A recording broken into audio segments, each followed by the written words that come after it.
A continuación se presenta un video como una actividad del curso Diseños Cualitativos de Investigación de la Universidad de Yacambú, administrado por la doctora Mercedes Torres. El tema que se desarrollará son los enfoques metodológicos de la investigación cualitativa. El video fue diagramado y editado por Cislenis Gómez, Jean-Marie Chirino, Alicia Martínez e Iris Campos. Metodología es por definición el camino a seguir para alcanzar conocimientos seguros y confiables, y en el caso de que estos sean demostrables, también ciencia. La elección de una determinada metodología implica la aceptación de un concepto de conocimiento y de ciencia, es decir, una opción epistemológica, teoría de conocimiento previa, pero esta opción va acompañada a su vez por otra opción, la opción ontológica, teoría sobre la naturaleza de la realidad. La metodología cualitativa está muy consciente de estas dos opciones. En este sentido, el método cualitativo que se vaya a emplear dependerá de la naturaleza de la estructura a estudiar. La metodología cualitativa dispone de una serie de métodos, cada uno de los cuales es más sensible y adecuado que otro para la investigación que se quiera realizar. En este sentido se desarrollarán en este video los métodos hermenéuticos, fenomenológico, etnográfico, historias de vida, investigación-acción, estudio de casos, teoría fundamentada e interaccionismo simbólico. De cada uno de estos enfoques se presentará definición, idea central que lo caracteriza o diferencia, la estrategia para el abordaje, se citarán algunos ejemplos de los mismos. El primer enfoque metodológico que se presentará es la hermenéutica, conocimiento y arte de la interpretación, sobre todo de texto, donde se determina el significado exacto de las palabras, con el cual se expresan pensamientos transmitidos a través del lenguaje. Uno de los principales exponentes de este método fue Dittler, quien define la hermenéutica como el proceso por medio del cual conocemos la vida psíquica con la ayuda de signos sensibles que son su manifestación. Esta definición implica que la hermenéutica permite descubrir los significados de las cosas, interpretar las palabras, los símbolos, los textos y los gestos, conservando la singularidad en el contexto de que forma parte. Es un método de sistematización de procedimientos formales en la ciencia de la correcta interpretación y comprensión. Significa interpretar, declarar, enunciar, esclarecer y traducir. También de alguna cosa es vuelta comprensible o llevada a la comprensión. En la hermenéutica se puede definir desde dos concepciones: la concepción o definición literal, que considera la hermenéutica como la ciencia de la interpretación o de encontrar el significado de las palabras o frases de un autor y explicarlo a otros. Y la definición lingüística, que viene de la mitología griega. Hermes era el dios de la ciencia, del discurso, escritura, invención y arte. Intenta desentrañar el significado, el sentido de la intencionalidad del texto, de un símbolo o de un acontecimiento. La hermenéutica es considerada, por tanto, una relación y no un determinado objeto como lo es un texto. En este enfoque metodológico se distinguen dos etapas en el proceso de comprensión. Comprensión adivinatoria, también denominada precomprensión, que involucra sentido inmediato, no racional, es intuitivo, donde interviene la empatía, y la comprensión comparativa, proceso que refunde conocimientos objetivos gramaticales e históricos hasta hacer que los datos aislados sean inteligibles. En cuanto al proceso hermenéutico, consta de las siguientes fases. Planificación de la investigación. Esta a su vez se lleva a cabo a través de la determinación del objetivo que se persigue. Se debe justificar qué se va a estudiar y por qué, delimitarlo de una manera clara. Elección de la muestra a estudiar. Esto dependerá de lo que se piense hacer con esta y lo que se cree que se puede hacer. Elección de los instrumentos y procedimientos de aplicación. Para esto es necesario saber cuál es el fenómeno específico que se va a estudiar y deben cumplir con dos condiciones básicas: no perturbar la realidad del fenómeno y que los procedimientos utilizados permitan realizar las observaciones repetidas veces. La etapa hermenéutica, interpretación dialéctica de las dimensiones de la conducta humana, consiste en hacer un detallado análisis estructural de las dimensiones de la conducta humana para obtener la mejor y más acertada interpretación de esta. Y la última fase, discusión, explicación y evaluación de los resultados, consiste en darle validez a los resultados obtenidos, lo cual dependerá del rigor y la sistematicidad de todo el proceso interpretativo. Aquí se sugiere aplicar algunas pruebas o criterios ampliados para establecer la validez de la interpretación: sentimientos de certeza objetiva, conformidad con los hechos conocidos, experimentación mental, capacidad predictiva, aceptación social y consistencia interna. En relación a los instrumentos utilizados, en este método se considera conveniente grabar entrevistas, firmar las escenas, hacer anotaciones pormenorizadas de las situaciones y conservar todos los documentos. Algunos autores, como Martínez y colaboradores, hacen referencia a diferentes técnicas e instrumentos entre las que se puede elegir el investigador, tales como entrevistas semiestructuradas, cuestionarios abiertos, análisis. Se enfoca a la recolección de información de personas que han experimentado el fenómeno estudiado, de documentos personales, la observación participativa, las escalas autodiseñadas, listas de adjetivos, técnicas de autoapreciación, técnicas de observaciones intermitentes de conducta, técnicas de observación de situaciones miniatura con varios jueces, escalas individualizadas de puntuaciones, escala de Likert, técnicas proyectivas, técnicas de conductas expresivas, análisis de sueños, hipnoanálisis, narcosíntesis, entre otras. En sentido amplio, este método es ampliamente utilizado consciente o inconscientemente por todo investigador y en todo momento, ya que la mente humana es, por su naturaleza, interpretativa, es decir, hermenéutica. Trata de observar algo y buscarle significado. En sentido estricto, se aconseja utilizar las reglas y procedimientos de este método cuando la información recogida, los datos, necesiten una continua hermenéutica, como sería el caso, por ejemplo, del estudio de crimen organizado, de la dinámica del narcotráfico, de los sujetos paranoicos, entre otros, donde la información que se nos ofrece puede tratar expresamente de desorientar o engañar. Sin embargo, este método tiene un área de aplicación mucho más amplia. Son adecuados y aconsejables siempre que los datos o las partes de un todo se presten a diferentes interpretaciones. El siguiente enfoque cualitativo que se presenta es la fenomenología. Las realidades cuya naturaleza y estructura pueden ser observadas, al menos parcialmente, desde afuera, podrán ser objeto de estudio de otros métodos.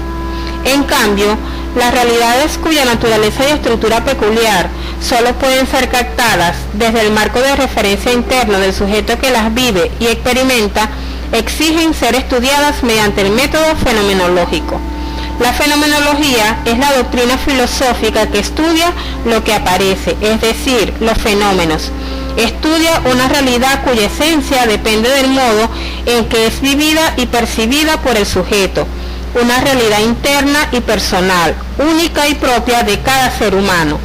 Apunta a la correlación que concurre entre los hechos o fenómenos y el ambiente donde se hace presente esta realidad, es decir, en la psiquis o la conciencia de cada individuo.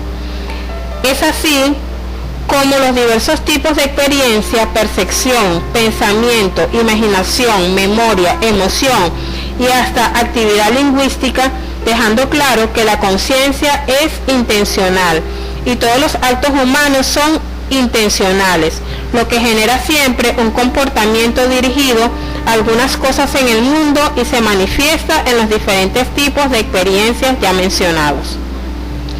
Esta doctrina filosófica se fundamenta en Epoché, la conciencia y la experiencia. Partiendo del supuesto de que en las cosas hay una esencia a la que se puede acceder a partir de observaciones empíricas que relacionadas entre sí permiten la representación de dicho fenómeno en la conciencia sin recurrir a teorías, deducciones o suposiciones procedentes de otras disciplinas. Esta acción reduccionista permite dejar atrás el pensamiento natural para entrar en el plano del ser puro propio de la conciencia. De allí que éstas han de ser conocidas y fundamentadas por el investigador con aspiraciones de abordar la subjetividad del ser humano con el método fenomenológico. Por esto es necesario tener conocimiento de los principales esenciales a objeto de puntualizar las estrategias y acciones específicas, es decir, diferenciación entre lo fáctico, lo empírico y lo esencial. El método fenomenológico busca la descripción y comprensión de la esencia constitutiva de vivencias y sentimientos, con el fin de lograr pasar de las cosas singulares al ser universal, lo que se conoce como la esencia, la visión intelectual del hecho, lo que hace que ese objeto, fenómeno o realidad sea lo que es y no otra cosa. Este método se centra en el tenerse exclusivamente a lo dado, desprendiéndolo de todo añadido que no le pertenezca esencialmente, y considerar un acercamiento filosófico al tema como una búsqueda de la verdad y del conocimiento. Se propone en estos métodos seguir 3 etapas básicas. La etapa previa. Es necesario que el investigador se despoje de los perjuicios, experiencias anteriores y los basamentos teóricos. Todo esto con la finalidad de evitar de tomar datos adulterados o viciados al interactuar con los informantes. Etapa descriptiva. En esta etapa, el investigador procura establecer un contacto directo con el fenómeno que está siendo vivido. Se busca la descripción de la experiencia por los sujetos que lo vivencian. Tiene la preocupación de describir el fenómeno y no de explicarlo, sin preocuparse por buscar relaciones causales.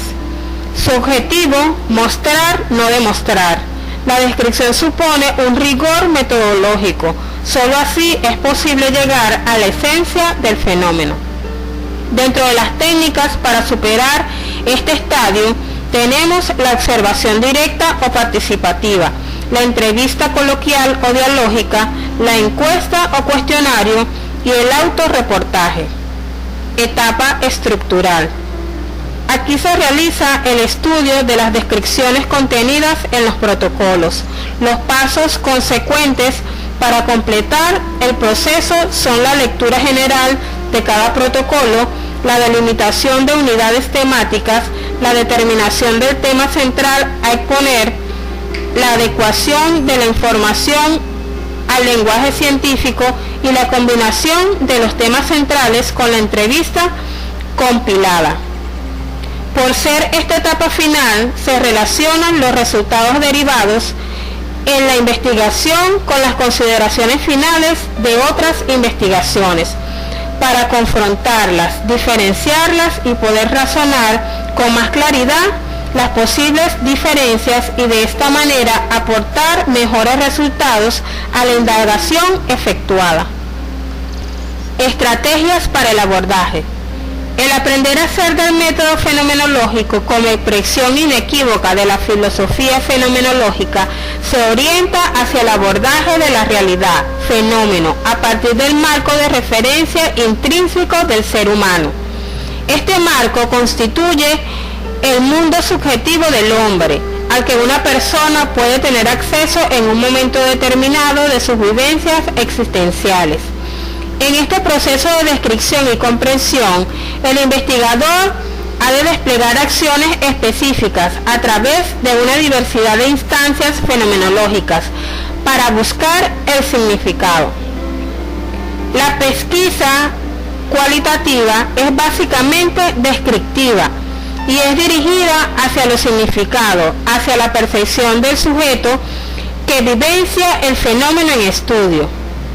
Reducción fenomenológica es la tendencia a abstenerse de formular juicios de cualquier clase que conciernen a la realidad objetiva y que rebasan los límites de la experiencia subjetiva. Intersubjetividad, la relación que se establece entre investigador y participante de la investigación, sus contenidos y los envolvimientos provenientes de esta relación pueden llegar a convertirse en un obstáculo epistemológico y hacer que el investigador no vea lo que el investigado ve, u otra parte importante del fenómeno. El método fenomenológico respeta plenamente la relación que hace la persona de sus propias vivencias, ya que al tratarse de algo estrictamente personal, no habría ninguna razón externa para pensar que ella no vivió, no sintió o no percibió las cosas como dice que lo hizo. El método fenomenológico se centra en el estudio de esas realidades vivenciales, que son poco comunicables, pero que son determinantes para la comprensión de la vida psíquica de cada persona. Podemos decir que el método fenomenológico es el más adecuado para estudiar y comprender la estructura psíquica vivencial, que se da, por ejemplo, en un condenado a muerte o a prisión perpetua, en un acusado y condenado injustamente, en una soltera que llega a ser madre contra su voluntad, en el enamorado, en el drogadicto, en la pérdida de un ser querido, en un atraco criminal o en una violación, en el que se queda invalidado o solo en la vida, en el que padece de una enfermedad incurable, en el nacimiento del primer hijo, en la experiencia de una conversación religiosa, en tener que tomar una decisión grave sin razones en pro o contra, en vivir la crisis a mitad de la vida y muchas otras situaciones más. Es importante destacar que la fenomenología restituye a la filosofía su puesto humanizador, porque despliega la razón con la que el hombre se reencuentra y se compromete con su propio ser. El siguiente enfoque a abordar es la etnografía. Tiene su origen a finales del siglo XIX y principios del siglo XX, apareciendo vinculado a dos tradiciones fundamentales: antropología cultural y la Escuela de Chicago. La primera se centró en el estudio de los nativos de la zona occidental de Nueva Guinea, de Boas y Malinowski, y con respecto a la Escuela de Chicago existen una serie de investigaciones clásicas que surgieron entre 1910 y 1940, caracterizadas por el uso de métodos cualitativos. La etnografía es un método de estudio que es utilizado por los antropólogos para describir las costumbres y tradiciones de un grupo humano. Etimológicamente, etnografía proviene de etnos, que significa pueblo, y grafía, descripción de razas o pueblos.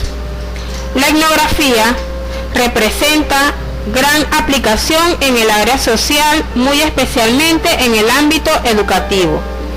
Tomando en consideración lo anteriormente presentado, se puede decir que la etnografía es un método de investigación por el que se aprende el modo de vida de una unidad social, familia, clase, entre otros. Entre las principales características de la etnografía se tiene que posee un carácter fenomenológico o étnico, Con este tipo de investigación, el investigador puede obtener un conocimiento interno de la vida social, dado que supone describir e interpretar los fenómenos sociales desde la perspectiva de los participantes del contexto social. Seguidamente se tiene que la permanencia relativamente persistente por parte del etnógrafo en el grupo o escenario objeto de estudio por dos razones: para ganarse la aceptación y confianza de sus miembros y para aprender la cultura del grupo. Como tercera característica está que es holística y naturalista. Un estudio etnográfico recoge una visión global del ámbito social estudiado desde distintos puntos de vista.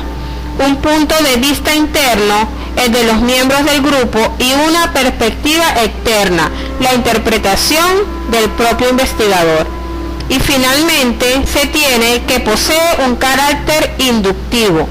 Se basa en la experiencia y la exploración de la primera mano sobre un escenario social, a través de la observación participante como principal estrategia para obtener información. A partir de allí se van generando categorías conceptuales y se descubren regularidades y asociaciones entre los fenómenos observados que permiten establecer modelos, hipótesis y posibles teorías explicativas de la realidad objeto de estudio. Entre los pasos y procedimientos a seguir en este enfoque se tienen: primer paso, selección del diseño, donde se deben formular las siguientes interrogantes: ¿qué es lo que quiero estudiar? ¿Cuál es mi objetivo? ¿Cuál es el método que más se adapta a las respuestas que busco? Son cuestiones indispensables antes de iniciar una investigación, siendo esta el primer paso en todo estudio etnográfico. Según León y Montero, lo verdaderamente imprescindible como punto de partida de una etnografía es formular una buena pregunta, determinar los objetivos de la investigación y elegir bien el ámbito de la misma. La etnografía utiliza un modelo metodológico cíclico, contrario al patrón lineal empleado por otras disciplinas de las ciencias sociales. La información recolectada y las teorías emergentes se usan para reorientar la recolección de la nueva información. El segundo paso es la determinación de las técnicas. Las más empleadas en las investigaciones etnográficas son las observaciones y las entrevistas. Como observaciones podemos mencionar, por un lado, la no participante, en la que el investigador observa pero no se le relaciona con el objeto de estudio, y por otro lado, la observación participante, en la cual el etnógrafo colabora de forma activa y así poder recoger información necesaria para su investigación. El etnógrafo, además de mirar, también tiene que preguntar y examinar. Para ello, se hallará en las entrevistas, con el objetivo de obtener una perspectiva interna de los participantes del grupo. Estas entrevistas pueden ser informales, en profundidad, estructuradas, individuales o en grupo. Como tercer paso se tiene el acceso al ámbito de investigación. El escenario es la situación social que integra la persona, sus interacciones y los objetivos allí presentes. El etnógrafo debe acceder al escenario en el que se encuentran los miembros y en el que se provocan las situaciones culturales que quiere investigar.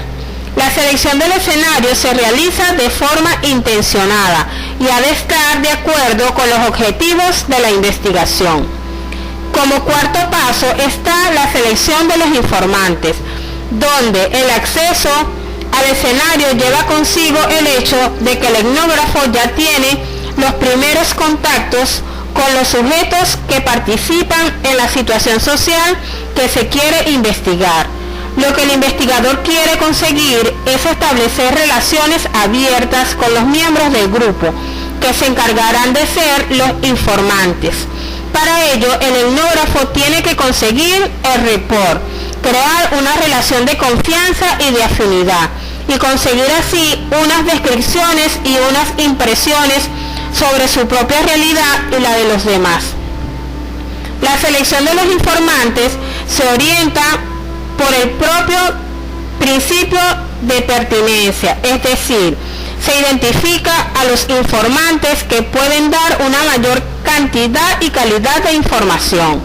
Como cuarto paso está la recogida de datos y la determinación de la duración de la estancia en el escenario.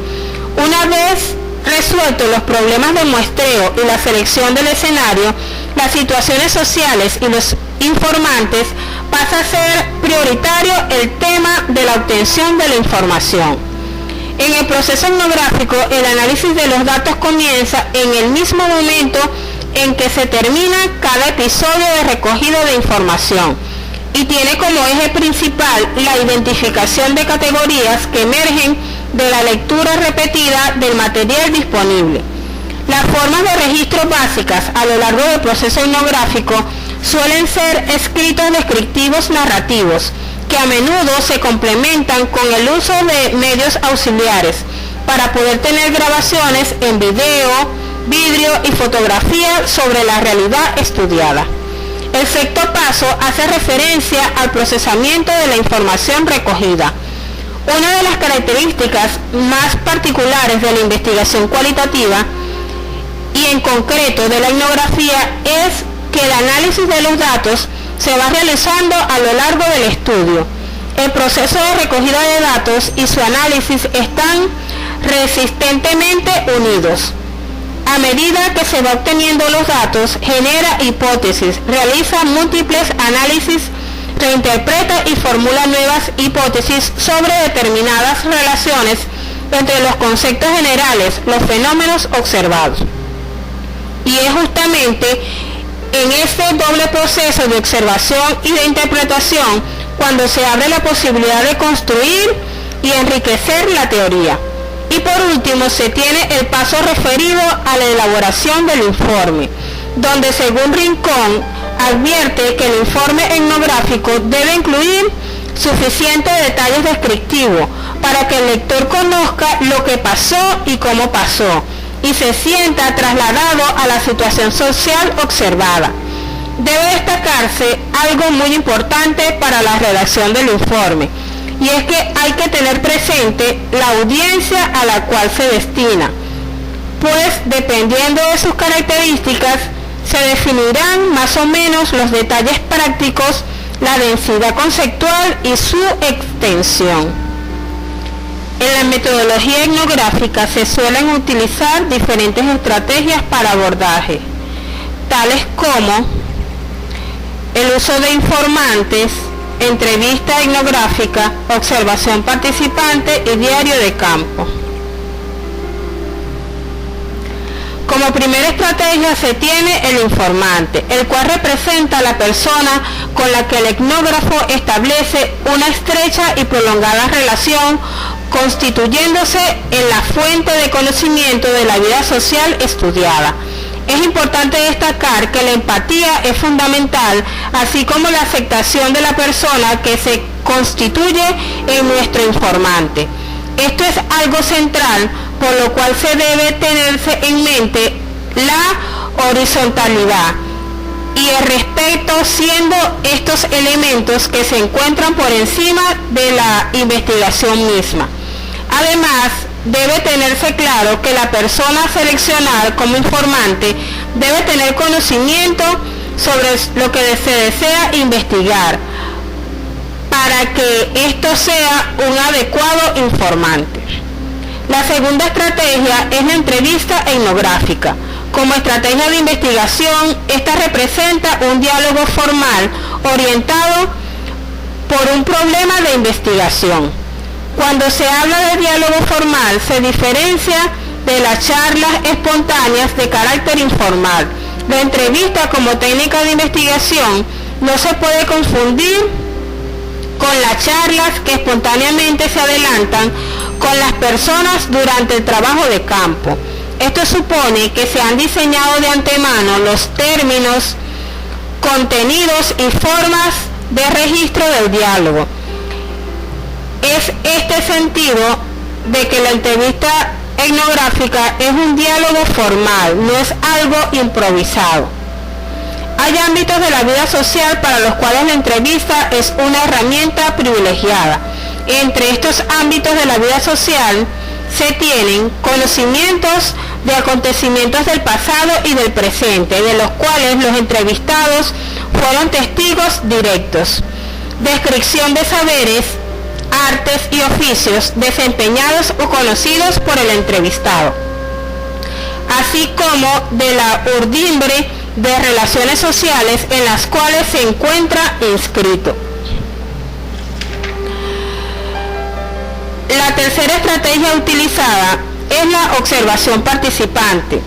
En ella constituye el rasgo más distintivo de la investigación etnográfica. Según Octavio Cruz, la técnica de la observación participante se realiza a través del contacto del investigador con el fenómeno observado, para obtener información sobre la realidad de los actores sociales en sus propios contextos.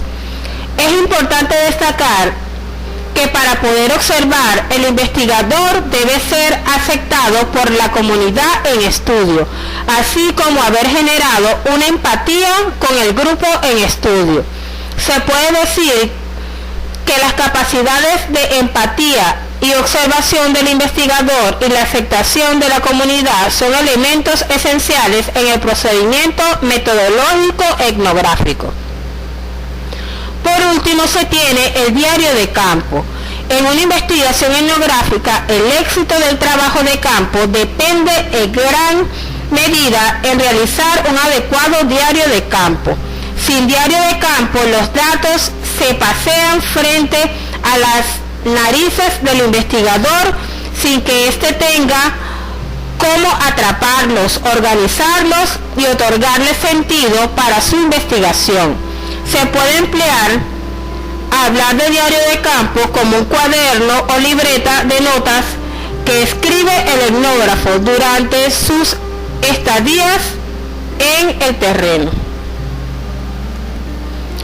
Un ejemplo sobre la investigación etnográfica sería las prácticas médicas tradicionales en los barrios populares de la ciudad de Cali. El próximo enfoque que se presenta es historias de vidas, también llamado método biográfico. Comenzó a utilizarse y conocerse como una técnica en las ciencias sociales, fundamentalmente desde 1900 y 1920, con la obra de Tomasz Sznajewski sobre los campesinos polacos. A partir de entonces se utilizó el término de life history, historia de vida, que designaba tanto la historia recogida por el investigador, complementando los documentos y entrevistas sobre esa vida con el trabajo elaborado a partir de ella. Según Córdoba, la historia de vida es una metodología que reivindica un aspecto importante del conocimiento de lo social, que es la propia experiencia humana, la propia subjetividad como fuente de conocimiento. Es un punto de referencia para construir el conocimiento de lo social. Es decir, esta se centra en los actores sociales, sus acciones, sus intercambios y sus interacciones. La metodología historia de vida presenta una serie de características las cuales se presentan a continuación. Se centra en la vida de los individuos. Tiene un carácter más personal que otros tipos de investigación cualitativa. Tiene una orientación práctica y de cambio. Pone el acento en la subjetividad. La metodología de historia de vida presenta una serie de etapas para su desarrollo, tales como: momento preliminar. Primeramente, el investigador debe seleccionar el tema y el ángulo de abordaje, dando respuesta a una serie de interrogantes tales como: ¿por qué la elección del tema? ¿Por qué investigarlo? ¿Para qué investigarlo? El interés surge de una experiencia personal, entre otras.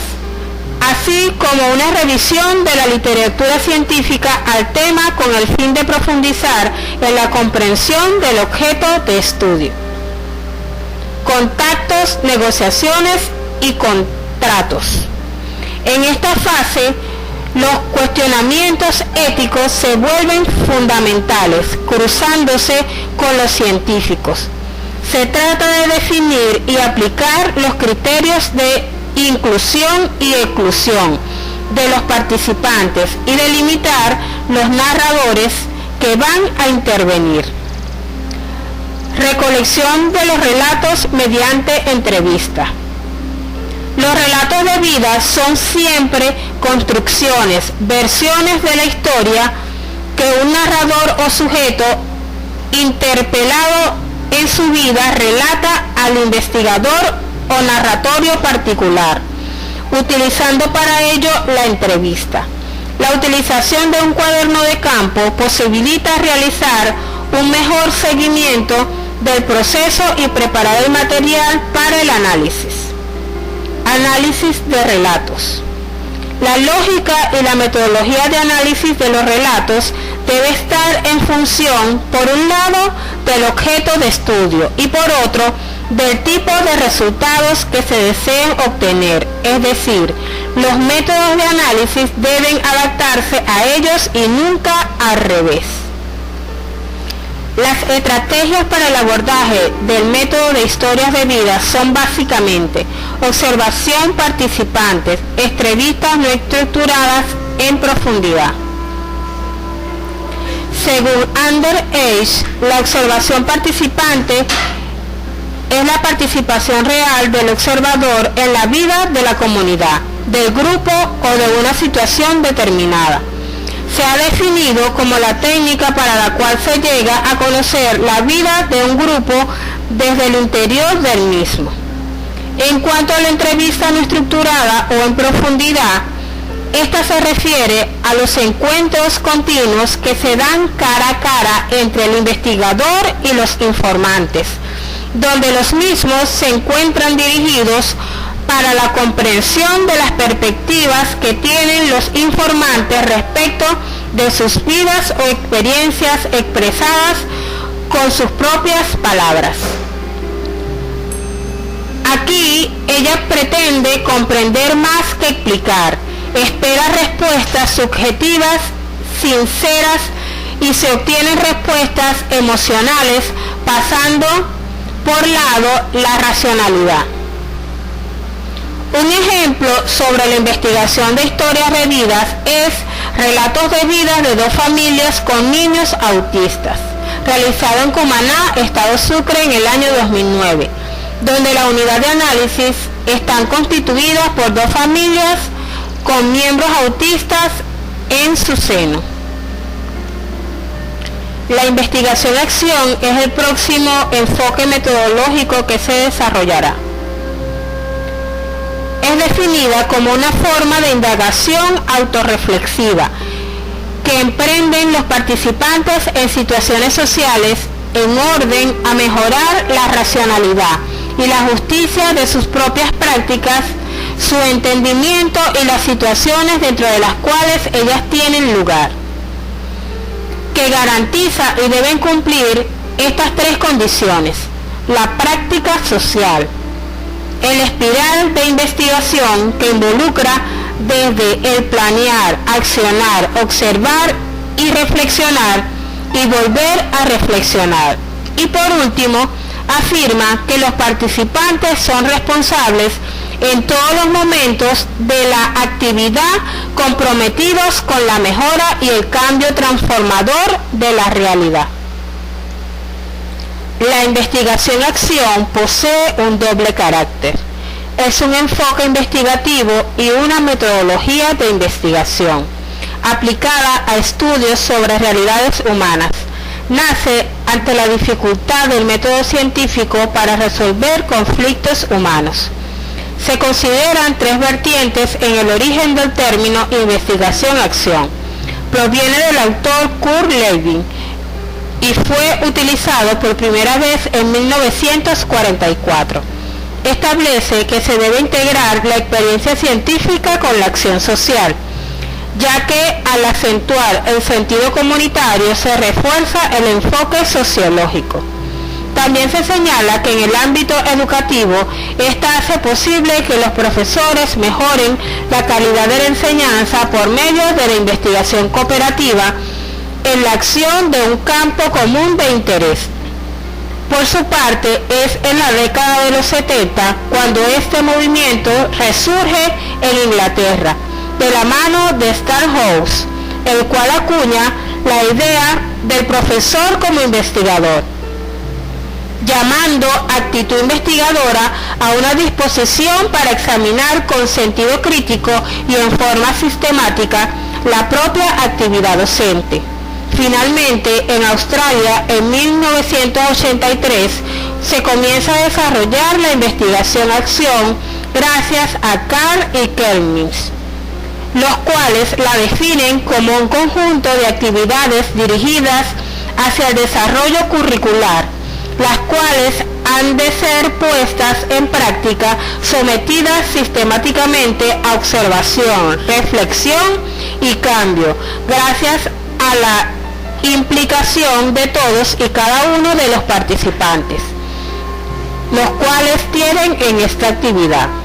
Señala que no solo debe ser práctica individual, sino como un cambio social que se emprende colectivamente. La investigación-acción se centra en la posibilidad de aplicar categorías científicas para la comprensión y mejoramiento de los procesos de transformación, partiendo del trabajo colaborativo de los propios sujetos implicados. Esto lleva a pensar que tiene un conjunto de características entre las que se pueden distinguir las siguientes: contexto situacional, diagnóstico de un problema en un contexto específico intentando resolverlo. Colaborativo, equipos de colaboradores y prácticos suelen trabajar conjuntamente. Participativa, los miembros del equipo toman parte en la mejora de la investigación.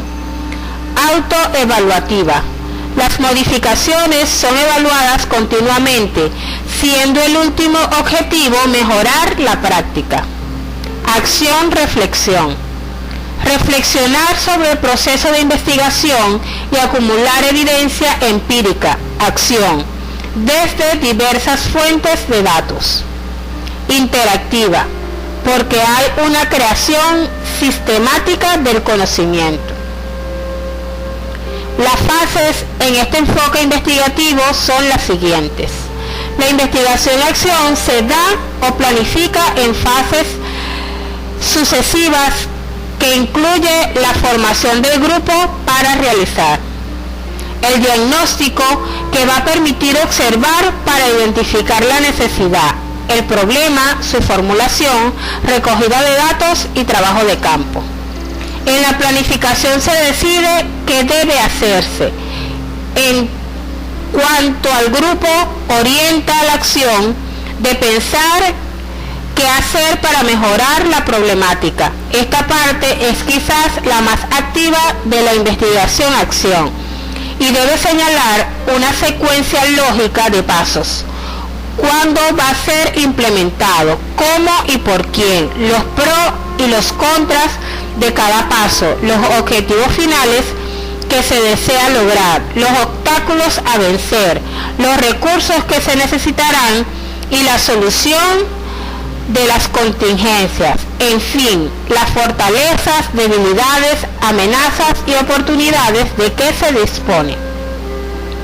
El paso de la acción es la retrospectiva, guiada por un plan. Se trata de actuar en base a lo planeado. Hay que ser capaces de describir y comprender lo que realmente estamos haciendo. Y la fase de reflexión es la retrospectiva sobre la observación. En este momento se produce un nuevo esclarecimiento de la situación problemática. Es el momento de analizar, interpretar y sacar conclusiones. La investigación-acción se organiza sobre dos ejes: el estratégico, constituido por la acción y la reflexión, y el organizativo procesual, constituido por la observación y la planificación. En este tipo de investigación generalmente se combinan técnicas cualitativas como la observación participante, como diarios de campo, las entrevistas a profundidad, los grupos focales, con técnicas cuantitativas como las encuestas o los cuestionarios. A continuación se presenta un ejemplo de la investigación-acción en el ámbito educativo. Resulta particularmente importante en situaciones donde se presentan problemas prácticos, incoherencias o inconsistencias entre lo que se percibe y lo que en realidad ocurre. Es por ello que se trae este ejemplo aplicado al ámbito educativo. Paso 1. El diagnóstico. El propósito es elegir la situación que se quiere cambiar. Los alumnos del primer trimestre de química tienen dificultad para aprender los elementos de la tabla periódica. Paso 2. Se revisa la bibliografía pertinente a los factores que intervienen en este aprendizaje de los elementos de la tabla periódica. Paso 3. Se plantea la pregunta que se quiere responder. ¿Qué estrategias utilizan los estudiantes para estudiar los elementos de la tabla periódica? Paso 4. Se plantean las respuestas tentativas a la pregunta para la toma de decisiones. Los alumnos hacen uso de la estrategia 1. La estrategia 1 no es buena. Los alumnos utilizan la estrategia 2. La estrategia 2 sí es buena. Paso 5. Se determina la metodología que se utilizará para recoger los datos. Reflexiones del profesor sobre su clase. Esta información la recoge a través de un diario de clases. Las impresiones de los alumnos con respecto a su aprendizaje por medio de una encuesta sencilla. También pueden tomarse los resultados de las pruebas tomadas por los alumnos y las anotaciones de un colega que colabora con el profesor de la investigación en calidad de supervisor. Paso 6. Se analiza si se obtuvo suficiente información, si es necesaria más información, así como qué se piensa sobre la información obtenida. Paso 7. Se comparten las conclusiones a colegas y alumnos para asegurar la difusión de la información aprendida. Paso 8. Se evalúa la acción emprendida para verificar que los logros sean relevantes y benéficos para todos los participantes. Este paso permite reformular o continuar con la acción emprendida. La evaluación debe ser guiada por la interrogante si los resultados del plan de acción, una vez ejecutado, solucionaron el problema o no. Si es no, se estila trazar un nuevo plan de acción para investigar con una nueva estrategia, de ser necesaria, la cantidad de veces que sea requerida. Puede afirmarse que la investigación-acción constituye una herramienta metodológica de máxima utilidad en distintos ámbitos educativos, comunitarios, sociales, en tanto involucra un proceso que se inicia con la detección de sus propias necesidades y el establecimiento de un plan de acción y su evaluación, lo que conduce a un mayor control sobre las decisiones y acciones que afectan su contexto. El estudio de casos es el próximo enfoque metodológico a desarrollar. Es un método para explorar fenómenos en su contexto, como un examen completo o intenso de una faceta o cuestión. Están basados en los procesos para dar a luz hechos, análisis, evaluación y síntesis de casos de estudio y situaciones reales en forma objetiva, concreta y propositiva. Elaboración que brinda el entrenamiento necesario en la construcción de alternativas de solución válidas para los posibles problemas de carácter complejo. El estudio de casos es una metodología de análisis grupal, cuyo aspecto cualitativo nos permite extraer conclusiones de fenómenos reales o simulados en una línea formativa experimental de investigación o desarrollo de la personalidad humana o de cualquier otra realidad individualizada y única. El estudio de casos no proporciona soluciones, sino datos concretos para reflexionar, analizar y discutir en grupo las posibles salidas que se pueden encontrar a ciertos problemas. Le lleva a pensar y a contrastar sus conclusiones con las conclusiones de otros, a aceptarlas y expresar las propias sugerencias. De esta manera nos entrena en el trabajo colaborativo y en la toma de decisiones en equipo. La investigación con estudio de casos no es una investigación de muestras. El cometido real del estudio de casos es la particularización, no la generalización. El estudio de casos es empático y no intervencionista. El estudio de casos intenta preservar las realidades múltiples, las visiones diferentes e incluso contradictorias de lo que sucede. Entre las principales fases o etapas del estudio de casos se tienen la fase o etapa preactiva, la cual busca familiarizarse con la naturaleza y ámbito de acción de estudio. La fase interactiva, que persigue la obtención de datos a través de diversos medios. Y por último, la fase postactiva, que pretende el análisis de datos sobre el caso o problema estudiado, a fin de concebir soluciones posibles.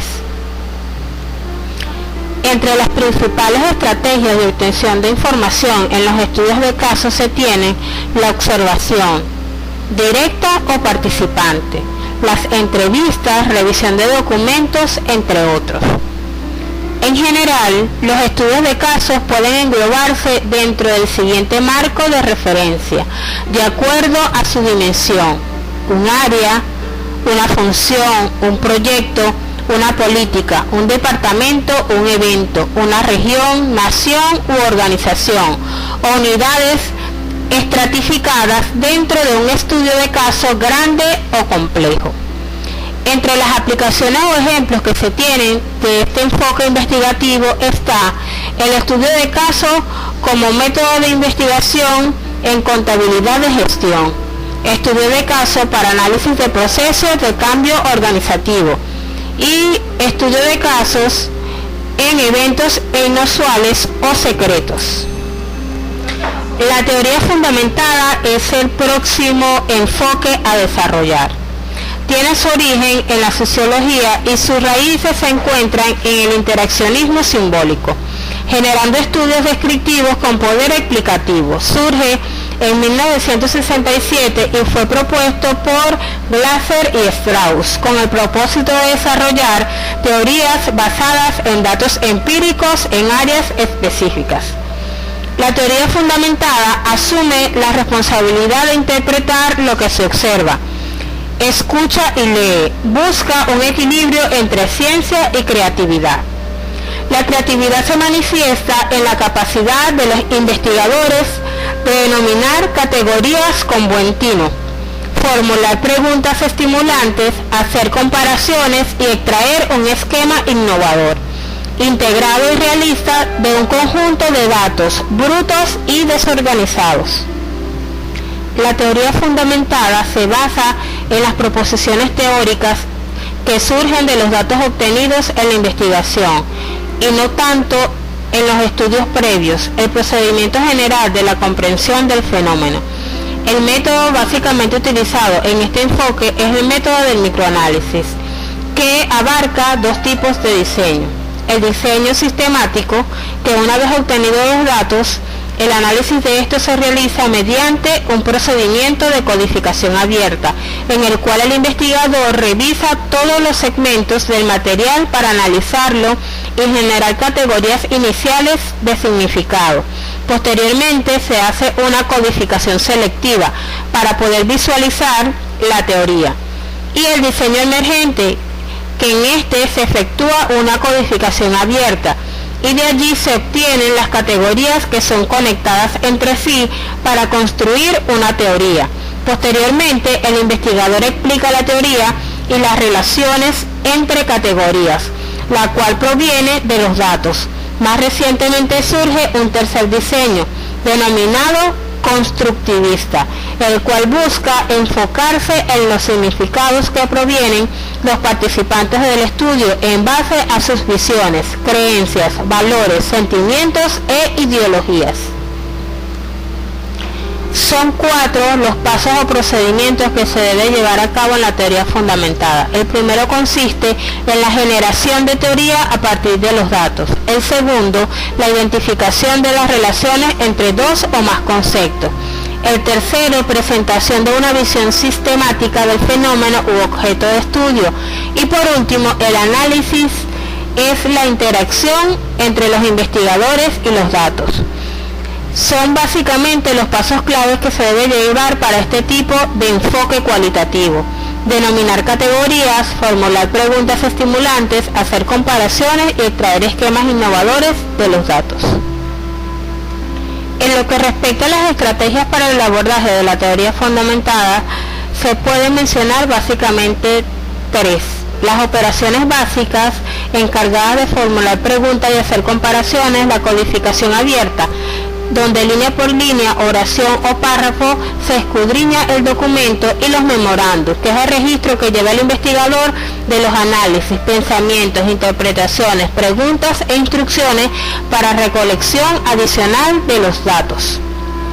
En relación a los instrumentos utilizados, la recolección de los datos se basa en entrevistas, observaciones y anotaciones, con la finalidad de comprender mejor el fenómeno en su contexto, deteniendo la posibilidad de generar una teoría que parta de dicha realidad o contexto. Entre algunos ejemplos de las teorías fundamentadas se tiene el estudio de la inestabilidad emocional de una persona, bien sea fóbico, psicópata, entre otros. Estudio de una persona comprometida, algún devoto religioso, budista, católico o judío. Estudio de una persona comprometida como activista social, ecologistas, defensores de los derechos humanos, entre otros. Estudios del proceso de creación de empresas. Esta teoría es útil cuando las teorías disponibles no pueden explicar el fenómeno, proveyendo un sentido de comprensión a la situación en estudio, porque la enfoca de manera práctica, siendo sensible a las expresiones de los individuos del contexto considerado, representando toda su complejidad. Su utilidad en grupos y comunidades específicas, dando rigor y direccionamiento a los datos que se estudia. El último enfoque de investigación cualitativa que se presenta es el interaccionismo simbólico. El interaccionismo simbólico se ve influenciado por 2 corrientes filosóficas: el pragmatismo nominalista y el conductismo. La denominación de interaccionismo simbólico es acuñada por Brunner en 1937. Así tuvo origen este paradigma psicosocial en Estados Unidos. Sus postulados contienen los principios de una nueva filosofía, el pragmatismo, un nuevo objeto de estudio, la interacción, y una modalidad investigativa que, al margen del positivismo dominante, sienta las bases de la metodología cualitativa. Dewey y Mead aparecen como figuras más relevantes del movimiento, junto a los nombres de Peirce y James. Se puede decir que el interaccionismo simbólico representa un proceso donde los humanos actúan con símbolos para así construir significados, siendo además una corriente de pensamiento relacionada con la antropología y psicología social. Esta busca explicar la interacción en el individuo y en los grupos, la cual se constituye desde la perspectiva evolutiva.